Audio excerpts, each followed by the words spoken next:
come on out to Brown Mountain Bottle Works at 115 East Union Street in Morganton, North Carolina.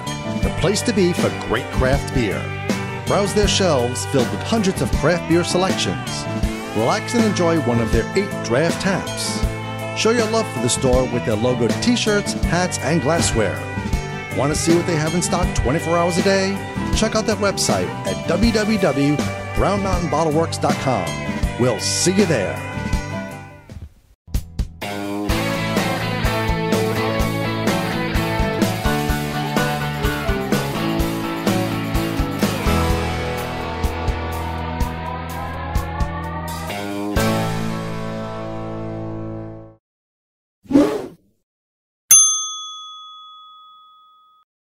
Hi, I'm Glenn. This is Dave. We're NC Beer Guys. We promote NC Craft Beer online at ncbeerguys.com.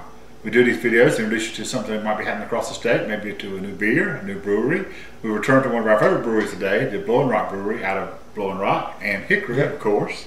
And we're drinking today the big chocolate porter. Chocolate. I know, we can't hardly wait. It's going to be great. Blowing Rock Brewing Company began with a simple idea to create beer that captured the finest qualities of the high country. They believed in the clean mountain water, unique ingredients, and local community.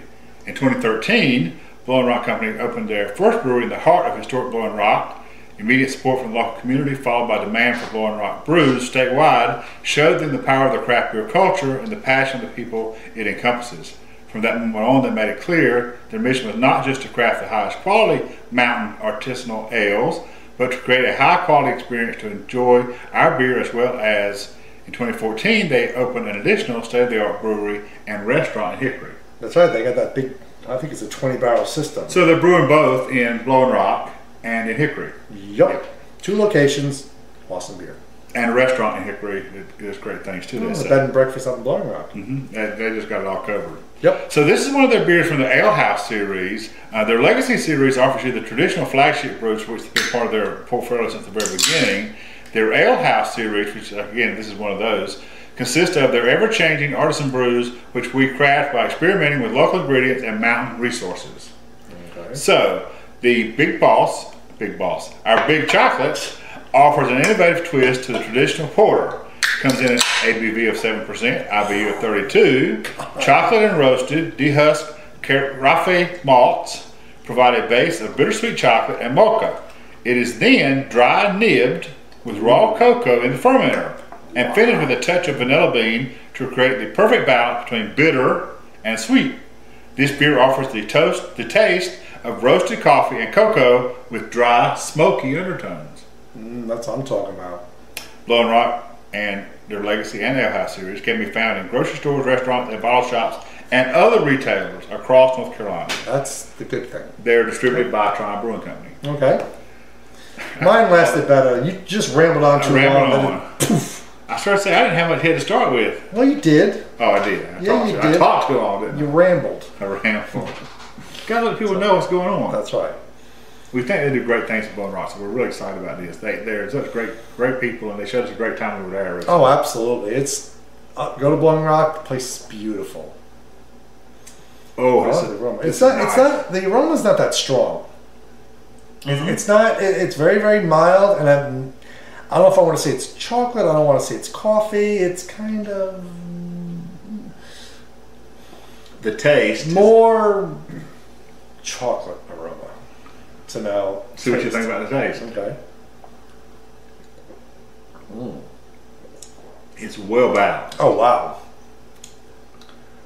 You get some of both. You the get chocolate some and the coffee. But the and neither is dominant. Well balanced. That's what I mean. Yes, right. That's basically, right. You're getting. You don't get overpowered by either one. Right. You're basically, you've got.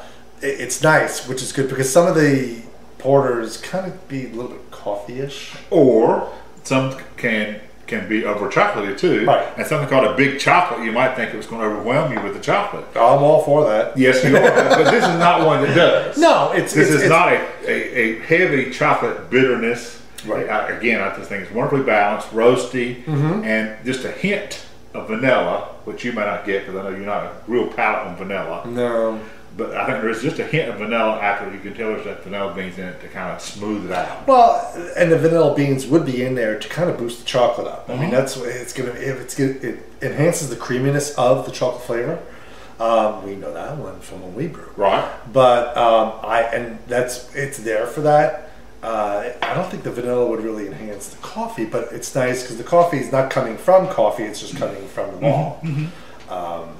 And it's all the dark malts that naturally produce that. Right. But still, adding the nibs. I like they dry nibbed it. That's really cool. I mean, that's with raw cocoa. Okay. So they did both, the nibs and the cocoa. Okay. In the fermenter. Okay. Yeah. And then that's pretty much when you do it. Throw it in the secondary. Go nuts with it. Yeah, I think the maltiness behind this is great. This is excellent. See, as it gets warm, remember? That's what I'd say. We rush into this a little bit. Do the wrong thing. You know, porters and stouts, best flavor. You're going to get the perfect separation. You're going to get what the brewer wants when you drink it between 45 degrees and 50 degrees. Does that mean you have to have a thermometer in here and go, hey, I'll just pull my thermometer out. It's not ready yet. But if you just take it out of the refrigerator like we just did, just half a minute before we started the video. Right. But so it's still going to be down to 30, high 30s. High 30s. And then let it warm up a little bit. Right. What you do is it becomes a conversation piece. How do you do that? You order the beer, you get the beer, you put your hands around it, and you just talk. Like kind of what we're doing now. And the heat from your hands will warm it up, and it's going to make it just right. Because you want to experience the beer. And whether you do that in purpose or not, if you let it just sit there on the counter or on the bar for a while, 15 minutes and to do the same thing.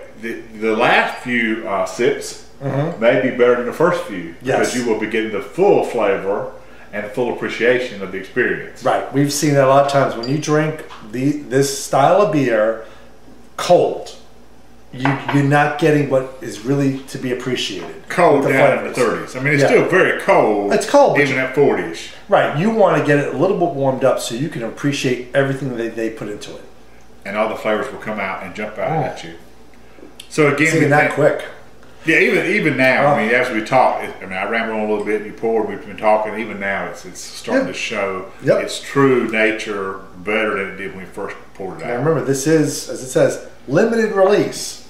So when you see this on the shelves... you will find, as I said, you will find their regular series legacies. I think there's 4 that they're well known for. You'll see those much more frequently than you'll see some of these one-offs, seasonals, these different ones that they call the ale house. Okay.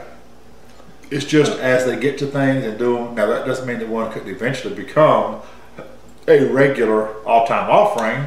No, because if you have something all the time, then it doesn't make it as special. Yeah, but if it hits, they're going to have it all the time. I'd rather know that this comes out. If you get it between January and March, I know every year to expect it, and I go out and get it. Because it's not necessarily the beer you would drink in the spring and summertime. I'll drink it all the time. Well, yeah, a lot of us would. Yeah, but still. But here, and it's great that Blowing Rock is all over the state, so there's no excuse for you to get your butts out there and getting some. And one more thing before we leave the Blowing Rock topic. We were out at a little beer function earlier, and even people who know beer in North Carolina, craft beer, and know Blowing Rock, were still asking us, because they said what we're going to do later, we told them, oh, they're brewed out of state. Well, that is not right. Nope. For a couple of years now. Well, they did, yes. They were initially, when they opened in 2013, for the first year or so, they did contract brew and brew outside the state. But that's 2 years. That's long gone. Yep. Everything now, they are truly, in every sense of the word, an NC craft beer. That's right. And we should say that because people don't know it. Still, they got a bad rap for brewing out of state, but trying to claim that we're North Carolina. It was a way to grow the business. Sure, and so they were doing it out of state, but they were distributing it in the state. And now they're in the state because they've got the Hickory production facility, and they have their the brew house also in Blowing Rock. So they are NC beer all the way. No doubt. That's right. And doing a great job, and this is one of the you should try to pick up. Go for it. Until next time, this is Dave and Glenn, NC Beer Guys, reminding you to drink local and keep your beer dollars in North Carolina.